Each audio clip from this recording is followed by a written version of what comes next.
এডিসিতে ক্ষমতার অংশ দিতে গিয়ে অশান্তির চরমে। বিস্তারিত জানিয়ে দেব, সঙ্গে থাকবেন।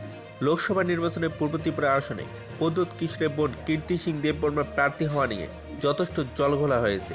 কীর্তি সিং দেববর্মাকে পদচিহ্নে প্রার্থী করতে গিয়ে শাসক দল বিজেপির সাথে সমঝোতা করেছেন প্রদ্যোৎ কিশোর দেববর্মন। সেটা তার দলের নেতৃত্বের ভিতরেই বিতর্ক তৈরি করছে। অনেক বাধা বিপত্তি সত্ত্বেও শুধুমাত্র প্রদ্যোৎ কিশোরের ইচ্ছায় শাসক দলের শরিক হয়েছে তার দল। পাহাড়ে ও এডিসি এলাকায় শাসক দল বিজেপিকে শক্তি যোগাবার বিনিময়ে অবশ্য ত্রিপুরামথার দুইজন বিধায়ক রাজ্য মন্ত্রী পরিষদে স্থান করে নিয়েছে। কিন্তু শাসক দলের সাথে মথার সমঝোতার নেতৃত্বের অনেকেই রাজি ছিলেন না। আর এ নিয়ে 26শে এপ্রিল নির্বাচনের আগে মথার অভ্যন্তরে দলীয় ক্রন্দল চূড়ান্ত জায়গায় পৌঁছেছিল। মথার বেশ কয়েকজন নেতৃত্বের গলায় ছিল বিদ্রোহের সুর। পাশাপাশি জনজাতি ভিত্তিক দুই একটি আঞ্চলিক দল সুর চড়িয়েছিলেন প্রদ্যোৎ কিশোরের বিরুদ্ধে।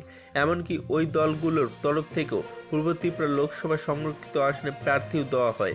তাছাড়া প্রদ্যোৎ কিশোরের বিরুদ্ধে সিপিএম এবং কংগ্রেসের তরফ থেকে দলকে বিক্রি করে দেওয়ার অভিযোগ এনে রীতিমতো কাঠগড়ায় তোলা হয় প্রদ্যোৎ কিশোরকে। তবে বিভিন্ন কৌশলে প্রদ্যোৎ কিশোর প্রাথমিক কুটচালে সফল হয়ে নিজের বোনকে পদচিহ্নে প্রার্থী হিসেবে রেখে দিতে সফল হয়েছে। ভোটপূর্ব নির্বিঘ্নে সম্পূর্ণ হয়েছে, কিন্তু ভোটের পরেই রাজ্য ত্যাগ করলেন প্রদ্যোৎ কিশোর দেববর্মা কীর্তি সিং দেববর্মা।